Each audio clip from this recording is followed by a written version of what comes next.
Good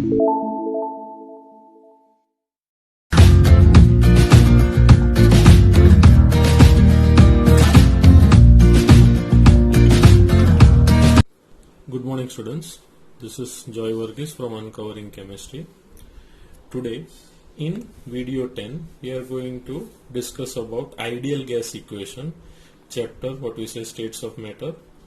Definition, first of all you need to learn for going through this ideal gas equation. The definition for ideal gas: a gas that follows Boyle's law, Charles' law and Avogadro's law is called an ideal gas. Here you have to write N. Right, EIO, everyone know it's called an ideal gas. Okay, now such gas is hypothetical, means so this is an imaginary gas and there is no proof for this, what we say, right? So imaginary gas. Okay, to understand the behavior of real gas means CO2, H2, all types of gases what we see in our periodic table.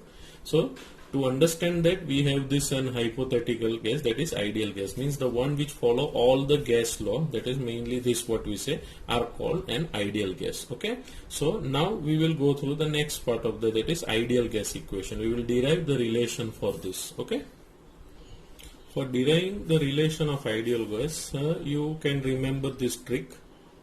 Clear? What is that? A, B and C, means these three laws we will take: Avogadro's, Boyle's and Charles. So now according to Boyle's law, B-O-Y-L-E-S, Boyle's law, I think everyone know according to Boyle's law. Okay, now according to Boyle's law we know the relation. What is the relation for Boyle's law? That is volume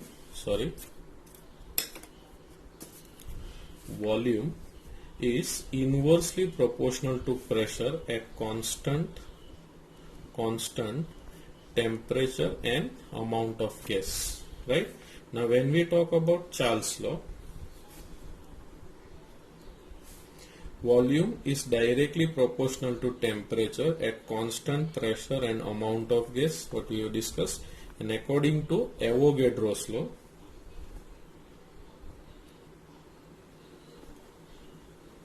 here, according to Avogadro's law, volume is directly proportional to amount of gas at constant temperature and pressure. Right, now these are the three things we are going to use for deriving ideal gas equation. Now when we write, suppose this part, ideal gas equation, you can easily see we correlate this, in which volume we have taken common in this. Right, so what will be? V will be directly proportional to 1 by P into T into N. So if I write it in a simple way, I can write V proportional to N into T by P. Right, now if I remove this proportionality sign, if you remember proportionality sign, we will get a constant, what we are taking as K as a proportionality constant, but as this is a gas, we will use a gas constant, that is V is equal to nRT by P. Right, so this is the gas constant what we are talking about. Now we will just correlate this, so we will get a relation PV is equal to nRT. Now this is the ideal gas equation what you have to remember. Right, so if you want to find pressure, you can take P, volume will be in the denominator and you can find. So next relation, P is equal to nRT by V. Okay, same way if you want to find number of moles, what will number of moles is equal to the PV by RT. Right, so all things you can find out by using this simple equation, that is an ideal gas equation. Now in this case, what I said, what is R here? The R is gas constant. Which constant?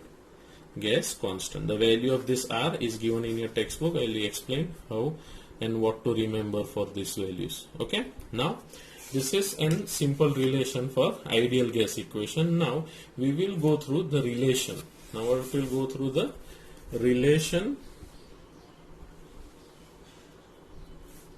of ideal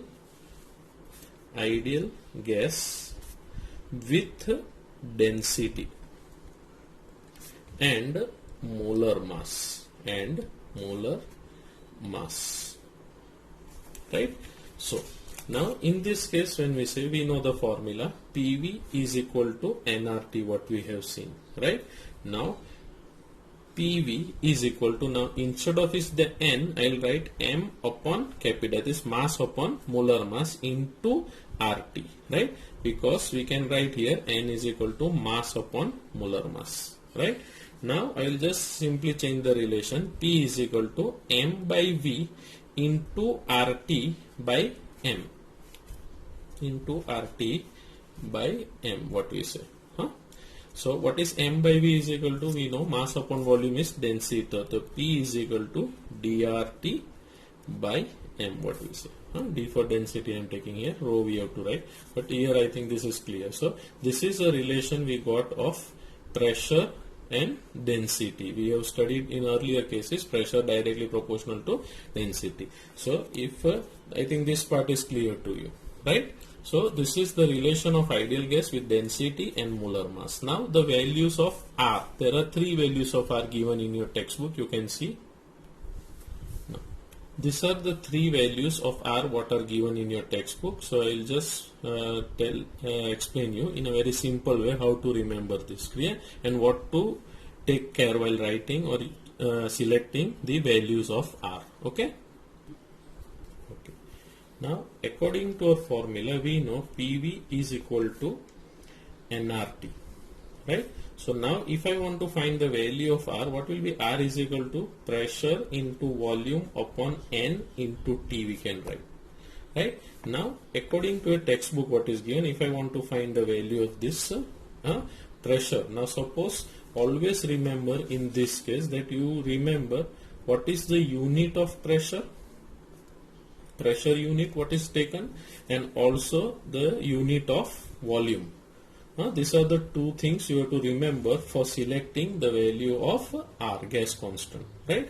So now suppose what is given in your textbook, if you see here, see, this is the part what is given in your textbook, and from this they have derived the, what we call it as the relation, that is the value of R to be taken when pressure is given in Pascal and volume is given in meter cube, what we say, right? So the next part, see. Now suppose the pressure value is given 10 raised to 5 Pascal, right? We select this one. Then suppose volume is 22.71 into 10 raised to minus 3 meter cube. Now this you have to remember, because instead of liter we have taken meter cube. So this is the fraction what we are using here, and ideal gas contains 1 mole of ideal gas contains 22.71 liter. Is it clear? Now this liter is converted into meter cube, right? Now when we talk about N unit is mole, what we say, right? And temperature, when we say, it is 273.15 Kelvin. Now we will substitute this whole in this, what we say. So here it will be 10 raised to 5 Pascal into 22.71 into 10 raised to minus 3 meter cube whole upon, what we say, mole, 1 mole what we have taken, into temperature 273.15. If you correlate this mole, when it goes in numerator, mole inverse, it will be this Kelvin will be Kelvin inverse. So the unit of R will be 8. You calculate this, you will get 8.314 Pascal. This one what I am talking about. Then meter cube, Kelvin inverse. This numerator will go in denominator, and mole inverse. So this is the value of R. What you have to remember, one value of R. Same way, if second value of R, what we say, you can take 8.314 into 10 raised to minus 2 bar liter Kelvin inverse mole inverse. Now when to use this value? When the pressure is given in bar, that is unit of pressure in bar, volume is given in liter, right? So at that time you will use this, what we say, right? The third value what you have to use, that is 8.314 joule Kelvin inverse and mole inverse. Now this is for work energy what we are talking about. Joule, when to use this joule, right? So is it clear? This is for work energy. I'll explain this. Now we can derive the relation what we said here. Now we know R is equal to pressure into volume whole upon mole into temperature, Kelvin, right? So when we write R is equal to, what is pressure is equal to? So we can say force upon area into volume whole upon mole into Kelvin, right? Now instead of area I can write it as length square, and for volume length cube. So R is equal to force upon length square into length cube for volume whole upon mole into K. So here this cube and this square, only one part will be there, is K is equal to force into length whole upon mole into K. Okay, now force into length is equal to what we call it as work energy, okay, whole upon mole into K. So R is equal to work energy into mole inverse into Kelvin inverse, right? So this part you can remember, right? So these are the three values what we have talked about, value of R. So remember this part, okay? So the next one here, now what we say, the next value of R, that is the fourth value also you remember, R is equal to 8.20578 into 10 raised to minus 2 liter ATM Kelvin inverse and mole inverse. Now what to remember in this? So this this value you will use when the volume is given in liters and pressure is given in ATM. Okay, so these are the four values what we are going to use during the numericals. Okay, so remember this thing. So now you can see this is the relation what is given in your textbook. You can see topic 5.6. okay, all things we have discussed. We have derived the relation. We have also seen the different values of R. What is R here? The universal gas constant. And the equation what we say PV is equal to nRT is called an ideal gas equation, right? So and also we have derived the values of R what we have seen here, you can see, right? So next this one we forgot to inform, that is ideal gas equation is a relation between four variables, and it describes the states of any gas, right? Therefore it is also called equation of state. This can be asked for VSQ, very short question this can be asked. And next time we will be studying about the relation what we say here from ideal gas equation in the next video. Okay.